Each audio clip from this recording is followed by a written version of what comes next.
النهارده بالصلاة على النبي، اللهم صل وسلم وبارك على نبينا محمد وعلى اله وصحبه اجمعين. هنعمل ايه النهارده يا بسمله؟ مشبك السوري. مشبك السوري. طبعا ايه، مشبك السوري بيبقى ليه كيس حلواني، وبيبقى ليه القمع اللي بيدي اشكال دوت علشان انزل اعمل كده. ممكن بينزل دايره، وممكن انا كنت هعمله النهارده يا دوبك تنزل حاجه بسيطه وقصقصه، على اساس ان ايه، تبقى الدايره بتشرب عسل كتير. فانا كنت هعملها نظام على قد البق كده زي الزلابيه. فعجنت العجينه، وبعد ما خلصتها خالص بعدت اجيب الكيس الحراري والقمع مش لاقياه. الناس النهارده جمعه وقافلين، وفي ناس قالوا نزل لنا بكره، هنجيب اللي انتوا عايزينه بكره. فطب انا اعمل ايه بقى في العجينه بعد ما عجنتها؟ هعملها زي الزلابيه بايديا كده، وانزلها واعملها مكعبات صغيره وتطلع مقرمشه في منتهى الحلاوه. ماشي؟ يعني ايه، الحكومه قالت اتصرفي وانا هتصرف زي الحكومه ما قالت. يسخن بس ساعه ما سقط العجينه ههدي عليها عشان تستوي قلبها من جوه وتبقى مقرمشه كده وحلو. بالنسبه للشربات حطيت 5 كوبايات سكر، عليهم 3 كوبايات ميه، وقلبناهم كويس. وعلى البوتاجاز يا دوبك ابتدت يعني دخلت في الغليان، يا دوبك ما كملتش 7 دقايق، ورحنا طافين عليها وعصرنا ليمون بس.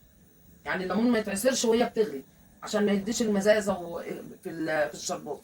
وبعدين طبعا لما برد الشربات حطيت كيس فانيليا عليها عشان تبقى ريحتها حلوه. الشربات بقى ولا خفيف قوي ولا تقيل قوي. انا هحط الميه هنا اهو جنبي، واخلي الشربات هنا قدامكم عشان اطلع وشايفين كل حاجه. سخن، هعمل اختبار. بعمل انا بقى ايه، بلت ايديا ميه اهي، بصوا، وهعمل طريقه الزلابيه. صلوا على النبي. طبعا المعلقه برضو لازم تتبل ميه عشان ما تلزقش فيها العجينه. مش عاوزي بقى كده. طب تعالي اهي كده، وهعمل كده.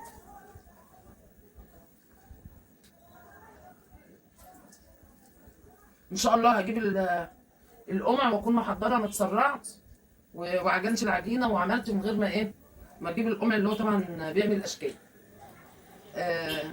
فسبحان الله يا ربي، الدماغ شغاله وانا بعرف احل كل حاجه.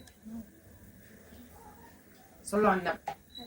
كل بين واحده وواحده ابل المعلقه ميه عشان ما تلزقش فيه، زي الزلابيه بالظبط. اهو بصوا، دي اخر حاجه وصلت لها. اللهم صل وبارك على سيدنا محمد. 5 كوبايات دقيق سميد اللي هو الناعم بتاع البسبوسه. ماشي؟ ولما صلي على النبي ايه تاني، وحطيت باكو خميره فوريه. الباكو ده فيه معلقتين بالظبط. وحطيت معلقه ملح صغيره، وحطيت 4 معالق سكر. واللهم صل على النبي ايه تاني، نص كوب زيت. ونص كوبايه زيت. والمفروض ان هي بتاخد 4 كوبايات ميه. انا جربت لقيت 3 كوبايات ونص حلوين قوي، حلوين قوي قوي يعني. فما كترتش بقى في الميه. هو طبعا النار كانت عاليه قدامكم لما الزيت اتقدح. بعد كده هديت النار خليته وسط عشان قلبها من جوه يستوي وتبقى متشمعه كده ومقرمشه، واخده القرمشه من بره ومن جوه. بصوا يا جماعه، اللهم صل على النبي. شايفين؟ ايوه، صلوا على رسول الله.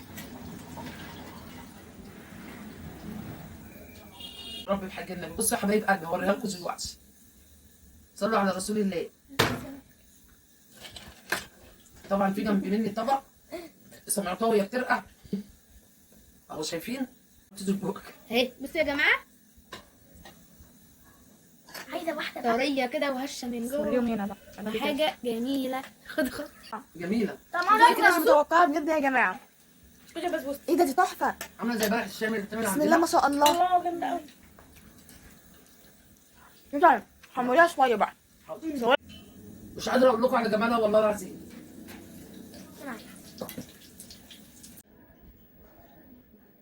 حاجه فاخر من الاخر.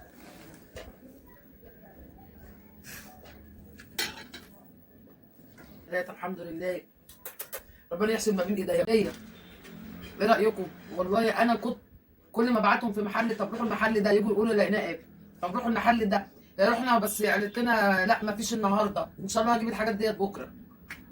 قعدت بقى اعمل ايه؟ طلعت كل الاسلحه الفتاكه اللي عندي. انا عندي طبعا اللي هي الاشكال، بس دي بتاعت البوتوفور. عندي كتير جدا منها، كذا طقم ابيض وطقم اللون ده. طيب اعمل ايه؟ طلعت المكنه اللي هي امويات بتاعت البسكوت ديت، وقلت اجرب اللي هي فيها النجمه دي. هتنزل هتعمل خطوط من على الوش واعملها لفه كده، لقيت العجينه سايبه ما مشيتش في المكنه، ونزلت زي ما انا حطيت عجينه نزلت عجينه نفس العجينه. وربنا يا رب كل اللي حامل دلوقتي وهتولد يا حبايب قلبي ربنا يقومها بالسلامه. اعمل لكم اسبوع جميل قوي قوي على على اللايف، واغني لكم واقوم محضره الطبله جنبي. وكل المريض ربنا يشفيه ويرحم موتانا وموتى المسلمين وينصر فلسطين واهل فلسطين يا رب العالمين. قولوا امين. امين. السلام عليكم ورحمه الله وبركاته، واشوفكم في فيديو جديد. اوعى وشك مع ام حسين. احنا معانا ربنا.